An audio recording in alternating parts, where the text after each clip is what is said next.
Hello student.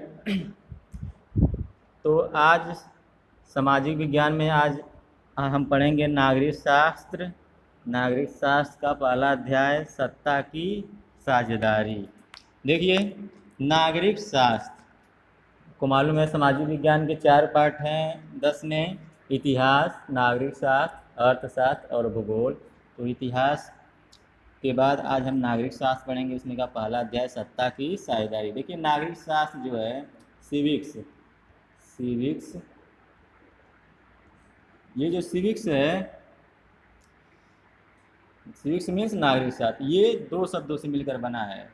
Civic ये जो नागरिक शास्त्र सिविक्स है 2 शब्दों से मिलकर बना है। सिविस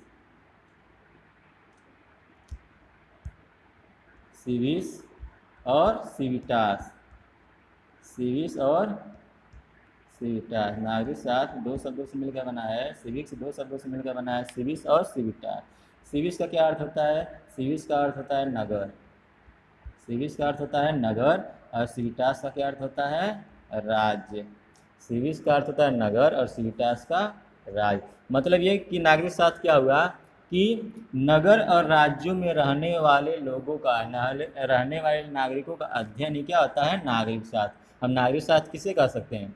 नगर राज्य में रहने वाले नागरिकों का अध्ययन ही नागरिक शास्त्र कहलाता है। तो ये था नागरिक शास्त्र। अब चैप्टर पे आते हैं सत्ता की साझेदारी। इसमें आज हम 2 पॉइंट पर चर्चा करेंगे, एक बेल्जियम और श्रीलंका और दूसरा श्रीलंका में बहुसंख्यकवाद।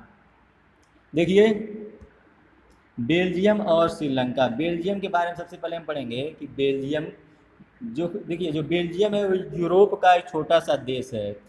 बेल्जियम किस महाद्वीप में पड़ता है? यूरोप महाद्वीप में। और ये जो क्षेत्रफल है, क्षेत्रफल में ये हरियाणा, जो भारत का एक राज्य है हरियाणा, उससे भी छोटा है।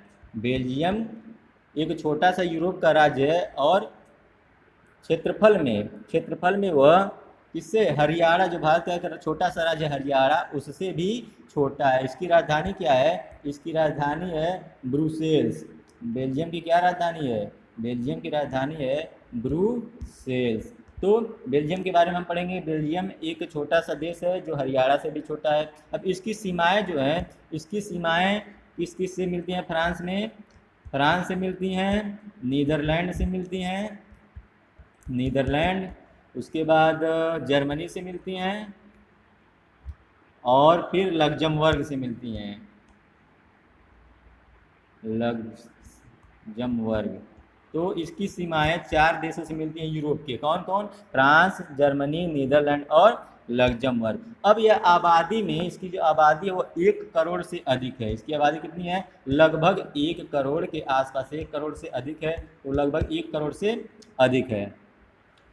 और यह एक छोटा सा देश समाज की जाति बनावट में बहुत ही जटिल है। लेकिन इसकी जो जाति बनावट है वो बहुत ही जटिल है। देखिए, इसकी कुल आबादी का, जो इसकी कुल आबादी है उसका 59%, कितना? 59%। बेल्जियम की कुल आबादी का 59% का हिस्सा किस इलाके में रहता है? वहाँ का एक जो इलाका है फ्लेमिश। कौन सा इलाका है? बेल्जियम में एक क्षेत्र है, इलाका है जिसे फ्लेमिश कहा जाता है। वहाँ पे 59% लोग रहते हैं। यानी कि हम ये कहें कि अगर इसकी जनसंख्या 1 करोड़ है तो लगभग 59 लाख लोग फ्लेमिश क्षेत्र में रहते हैं। लेकिन थोड़ा सा 1 करोड़ से इसकी जनसंख्या ज़्यादा है। और ये लोग कौन सी भाषा बोलते हैं? ये जो फ्लेमिश लोग हैं, फ्लेमिश इलाके में रहते हैं 59% लोग, कौन सी भाषा बोलते हैं? डच बोलते हैं। और जो शेष हैं, शेष जो हैं 40% लोग, वे कहाँ पे रहते हैं? शेष 40% लोग कहाँ पे रहते हैं? शेष 40% लोग वेलोसिया क्षेत्र में रहते हैं। कहाँ पे? वेलोसिया क्षेत्र में रहते हैं। 59% लोग रहते हैं फ्लेमिश में और डच बोलते हैं, और 40% लोग वेलेसिया क्षेत्र में रहते हैं। और वे कौन सी भाषा बोलते हैं? ये लोग बोलते हैं फ्रेंच भाषा। कौन सी भाषा बोलते हैं? फ्रेंच भाषा। 40% लोग जो वेलोनिया में रहते हैं वे कौन सी भाषा बोलते हैं? फ्रेंच भाषा बोलते हैं। और जो शेष 1% लोग हैं, बाकी 1% लोग हैं, वो कौन सी भाषा बोलते हैं? वे लोग जर्मन भाषा बोलते हैं। बाकी 1% लोग जर्मन भाषा बोलते हैं। तो आप मतलब मैंने क्या बताया कि 59% लोग फ्लेमिश इलाके में रहते हैं और डच बोलते हैं, 40% लोग वेलोनिया क्षेत्र में रहते हैं और फ्रेंच बोलते हैं, और शेष जो 1% लोग हैं वो जर्मन भाषा बोलते हैं। और जो राजधानी है इसकी ब्रुसेल्स की जो राजधानी है उसमें 80% लोग क्या करते हैं, 80% लोग फ्रेंच भाषा बोलते हैं। इसकी राजधानी में जो 80% लोग रहते हैं वे फ्रेंच बोलते हैं, और इसके अलावा जो 20% लोग हैं, यानी कि इसकी राजधानी जो है ब्रुसेल्स, उसमें 80% लोग फ्रेंच बोलते हैं और 20% लोग क्या बोलते हैं, डच बोलते हैं। तो इतनी बनावट यहाँ की बहुत ही जटिल है, इसकी जाति बनावट क्या कर सकते हैं, बहुत ही जटिल है। अब जो अल्पसंख्यक फ्रेंच भाषी लोग हैं वो तुलनात्मक रूप से ज़्यादा समृद्ध और ताकतवर हैं, यानी कि जो फ्रेंच भाषी लोग हैं वो काफ़ी समृद्ध हैं और ताकतवर हैं। बहुत बाद में आकर आर्थिक विकास और शिक्षा का लाभ पाने वाले डच भाषी लोगों की स्थिति से नाराज़गी थी, यानी कि बाद में जो डच भाषी लोग थे उनका आर्थिक विकास और शिक्षा पाने वाले डच भारतीय लोग थे जो बाद में आकर वहाँ पे बसे थे, उनका आर्थिक विकास हुआ, वे इस स्थिति से क्या थे, काफ़ी नाराज थे। इसके चलते क्या हुआ, इसके चलते 1950 से 60 के बीच, इसके चलते 1950 और 60 के दशक में क्या हुआ, फ्रेंच और डच बोलने वाले समूहों के बीच तनाव बढ़ने लगा। आपको मालूम है कि फ्रेंच 80% लोग बोलते हैं ब्रुसेल्स में, वहाँ की राजधानी जो है बेल्जियम की, और 20% लोग डच भाषा बोलते हैं। तो इन दोनों के बीच क्या हुआ, तनाव बढ़ने लगा। इन दोनों समुदायों के टकराव का सबसे तीखा रूप कहाँ पे दिखा, ब्रुसेल्स में दिखा। कहाँ पे, ब्रुसेल्स में, जो उसकी राजधानी थी, बेल्जियम की राजधानी ब्रुसेल्स में क्या हुआ, दोनों जातियों के बीच, फ्रेंच और डच बोलने वालों के बीच तनाव बढ़ने लगा। सबसे अधिक यह कहाँ पे दिखा, ब्रुसेल्स में दिखा। यह एक विशेष तरह की समस्या थी, ये समस्या जो थी वो बहुत ही अलग थी। देखिए, जो डच बोलने वाले लोग थे उनके संख्या के हिसाब से अपेक्षाकृत ज़्यादा थे, लेकिन धन और समृद्धि के मामले में कमज़ोर और अल्पमत थे। यानी कि डच बोलने वाले लोग थे, उनकी तुलना में वे लोग ज़्यादा थे, लेकिन धन और समृद्धि की तुलना में काफ़ी कम थे। देखिए, अब हम इसके उलट हम श्रीलंका के बारे में अब जानेंगे कि श्रीलंका में क्या था। तो श्रीलंका एक द्वीपीय देश है। आप सभी को मालूम है कि श्रीलंका कहाँ है। जो भारत की जो नक्शा है दक्षिण भारत का, वहाँ पे हम देखते हैं यहाँ पे श्रीलंका रहता है। तो ये श्रीलंका है। तो श्रीलंका भारत के दक्षिण में स्थित है और एशिया महाद्वीप में पाया जाता है। यह तमिलनाडु के दक्षिणी तट पे है। यह कहाँ पे है, तमिलनाडु के दक्षिणी छोर पे है और कुछ किलोमीटर की दूरी पे, यानी कि हम जो भारत का मैप है ये, तो ये ऐसे भारत का मैप है, तो ये श्रीलंका है, ये यहाँ पे तमिलनाडु है और ये समुद्र है, उसके बाद श्रीलंका, यानी कि थोड़े से ही दूर पे क्या है, तमिलनाडु से थोड़े से ही दूर पे श्रीलंका पाया जाता है। इसकी आबादी कितनी है, 2 करोड़। इसकी आबादी कितनी है, 2 करोड़ है, और यानी कि हरियाणा के बराबर। हरियाणा की भी जनसंख्या लगभग 2 करोड़ है। श्रीलंका की राजधानी भी 2 करोड़ है। और ये कहाँ पे है, दक्षिण एशिया के अन्य देशों की तरह श्रीलंका की आबादी में भी कई जातियों समूह के लोग रहते हैं। जैसे कि दक्षिण एशिया में रहते हैं, उसी तरह से कहाँ पे रहते हैं, श्रीलंका में। देखिए, मैंने बेल्जियम के बारे में आपको क्या बताया, बेल्जियम में 59% लोग उसके फ्लेमिश इलाके में रहते हैं, 40% लोग ओलोनिया में रहते हैं। और कौन कौन सा जो क्षेत्र है मैं आपको मैप के माध्यम से बताने की कोशिश करूँगा। देखिए, ये है मैप बेल्जियम का, ये बेल्जियम का मैप है। तो ये देखिए, ये कौन से लोग हैं, ये इतना, ये फ्लेमिश लोग हैं जिनकी जनसंख्या कितनी है, 59%। बेल्जियम का 59% ये लोग हैं। और इसके अलावा वेलोन क्षेत्र, और ये लोग कौन सी भाषा बोलते हैं, जो फ्लेमिश में रहते हैं, डच बोलते हैं। ये सभी डच बोलने वाले हैं। और इसके अलावा ये वेलोन लोग जो हैं, वेलोन लोग, ये हैं वेलोन लोग, ये हैं वेलोन लोग जो फ्रेंच भाषा बोलते हैं। इसके अलावा इसी में ये फ्लेमिश, ये वेलोन, और ये कौन से लोग हैं, ये जर्मन भाषी बोलने वाले जो जर्मनी की भाषा बोलते हैं। और इसी में, इस क्षेत्र में क्या है, इस क्षेत्र में कौन से लोग रहते हैं? ब्रुसेल्स, जो इसकी राजधानी है ब्रुसेल्स, बेल्जियम की, यहाँ पे लोग रहते हैं, जिसमें 80% लोग क्या बोलते हैं? 80% लोग फ्रेंच बोलते हैं और 20% लोग डच भाषा बोलते हैं। तो ये इसकी भाषा क्षेत्र के आधार पे क्या है? अलगाव है, यानी कि इस तरह से ये अलग हुआ है। तो हम थे श्रीलंका पे। श्रीलंका की आबादी कितनी है? लगभग श्रीलंका की आबादी कितनी है? 2 करोड़। श्रीलंका की आबादी कितनी है? 2 करोड़ है, और यह दक्षिण एशिया में बसा हुआ है, और इसमें भी बहुत सारी जातियां हैं। देखिए, आबादी का कुल 74%, जो श्रीलंका की 2 करोड़ आबादी है उसमें 74% क्या है? तमिल लोग हैं। सॉरी, 74% लोग सिंहली हैं। सिंहली यानी कि श्रीलंका के मूल निवासी 74% लोग सिंहली हैं। और उसके बाद किसका नंबर आता है? तमिलों का। तमिल जो तमिलनाडु से जाकर बस गए थे वही तमिल कहलाते हैं। सिंहली 74% हैं, और उसके बाद तमिलों का नंबर आता है। तमिलों की कुल संख्या कितनी है? कुल जनसंख्या जो 2 करोड़ है उसका 18% लोग क्या है? तमिल लोग हैं। 74% लोग, 2 करोड़ में 74% लोग कौन है? सिंहली, जो वहाँ के मूल निवासी हैं, और 18% लोग तमिल हैं। अब जो तमिलों में भी 2 समूह हैं। तमिल जो लोग वहाँ पे 18% बसे हैं उसमें भी 2 समूह हैं। कौन कौन? एक श्रीलंकाई मूल के हैं, और दूसरे कौन हैं? हिंदुस्तानी तमिल। एक श्रीलंकाई तमिल हैं और दूसरे कौन हैं? हिंदुस्तानी तमिल। इस तरह से तमिल 2 भागों में बटे हुए हैं। देखिए, जब तमिल जो औपनिवेशिक शासनकाल में बागानों में काम करने के लिए भारत से लाए गए लोगों की संतान है। यही जो हिंदुस्तानी तमिल है, जो औपनिवेशिक काल में, यानी कि जब यूरोपीय शासन कर रहे थे भारत और श्रीलंका में, तो वे वहाँ पे गए थे बागानों में काम करने के लिए। और जो मौजूदा श्रीलंका का नक्शा है उस पर गौर करेंगे तो पाएंगे कि तमिल मुख्य रूप से उत्तर और पूर्वी प्रांतों में आबाद हैं। यानी कि तमिल कहाँ पे हैं? तमिल जो हैं वे उत्तर और पूर्वी प्रांतों में पाए जाते हैं।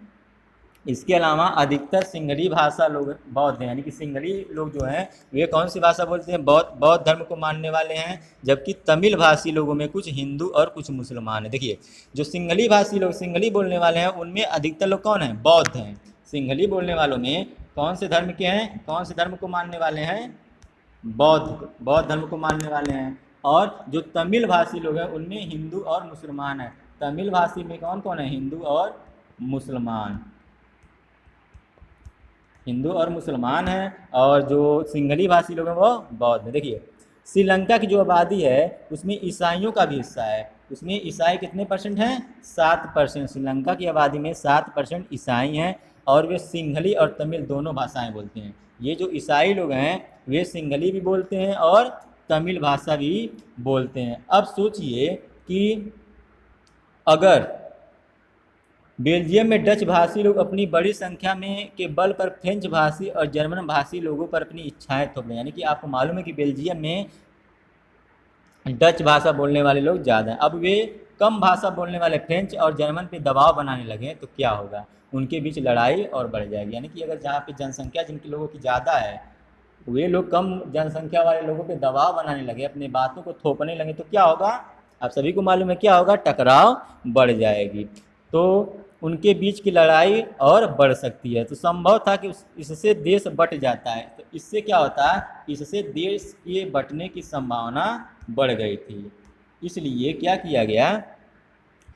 दोनों पक्षों में, ब्रुसेल्स पर दोनों पक्षों में अपना अपना अलग अलग, अगर मतलब कि अगर उन लोगों को दबाव बनाया जाता तो दोनों के टकराव से क्या होता? देश को अलग होने की संभावना थी। इसलिए ब्रुसेल्स पर दोनों अपने अपने दावा ठोकते थे। यानी कि ब्रुसेल्स पे मेरा डच चाहते थे कि ब्रुसेल्स पे मेरा अधिकार हो, फ्रेंच चाहते थे कि ब्रुसेल्स पे मेरा अधिकार हो। तो श्रीलंका में सिंहली आबादी का बहुमत और ज़्यादा था। श्रीलंका में 74% लोग क्या थे? सिंहली थे। तो उनकी जनसंख्या तो वैसे ही ज़्यादा थी और वे लोग मुल्क में अपनी मनमानी चला सकते थे क्योंकि उनकी जनसंख्या बहुत ही ज़्यादा थी। जबकि जो ये लोग थे बेल्जियम में, वे 40 और 59% के बीच का अंतर था, जबकि श्रीलंका में 74 और 18% के बीच का अंतर था। तो ये था बेल्जियम और श्रीलंका। अब अगला पॉइंट इसमें क्या है? श्रीलंका में बहुसंख्यकवाद। यानी कि श्रीलंका में कैसे बहुसंख्यक लोगों की संख्या बढ़े और उन्होंने क्या क्या किया। तो सन 1948 ईस्वी में 1948 में क्या हुआ, श्रीलंका स्वतंत्र हुआ। 1948 में श्रीलंका आज़ाद हुआ और सिंहली समुदाय के नेताओं ने अपनी बहुसंख्या के बल पर शासन पर प्रभुत्व जमाना चाहा। 1948 में जब श्रीलंका आज़ाद हुआ तो उस समय जनसंख्या किनकी ज़्यादा थी, सिंहली लोगों की। सिंहली लोगों की जनसंख्या ज़्यादा थी, 74% थी। वे क्या करना चाहते, सत्ता पे अपना अधिकार जमाना चाहते थे। तो इसी वजह से लोकतांत्रिक रूप से निर्वाचित सरकार ने क्या किया, सिंहली समुदाय की प्रभुता कायम करने के लिए अपनी बहुसंख्यक परस्त के कई कदम उठाए। उन्होंने क्या किया, उन्होंने 1956 ईस्वी में 1956 ईस्वी में एक कानून बनाया जिसके तहत तमिल को दरकिनार करके सिंहली को एकमात्र राजभाषा घोषित किया गया। देखिए, श्रीलंका में 74% सिंहली थे और 18% तमिल, लेकिन जब 1956 का कानून बना तो सिंहली को राजभाषा घोषित किया गया और सिंहली को राजभाषा घोषित किया, तमिल लोगों को क्या किया गया, तमिल की भाषा को दरकिनार कर दिया गया। इसके अलावा क्या किया गया, विश्वविद्यालयों और सरकारी नौकरियों में सिंहलियों को प्राथमिकता दी गई। जैसे कि अफ्रीका में क्या हुआ था, अफ्रीका सेतों के साथ जो हुआ था, सेतों के साथ गोरे लोग कैसा व्यवहार करते थे, उसी प्रकार का व्यवहार यहाँ पे किया गया कि सिंहलियों को प्राथमिकता दी गई और तमिलों पे कोई ध्यान नहीं दिया गया।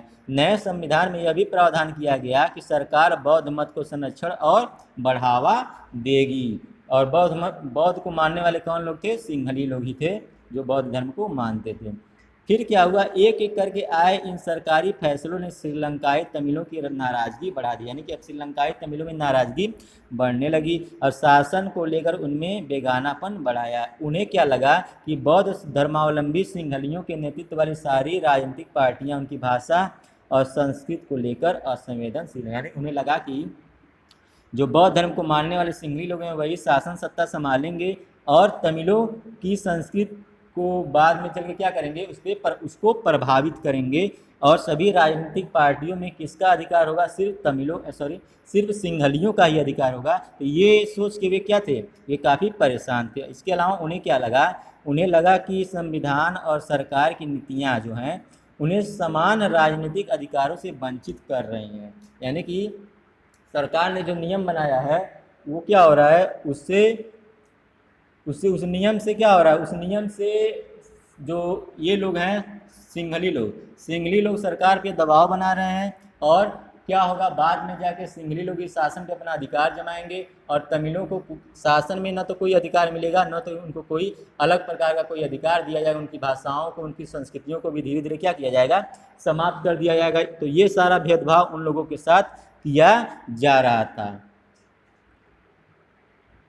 देखिए, ये श्रीलंका है, ये श्रीलंका जो है इसमें यही क्या है, यही तमिल बोलने वाले लोग जो हैं यही हैं, ये सब क्या है, तमिल बोलने वाले।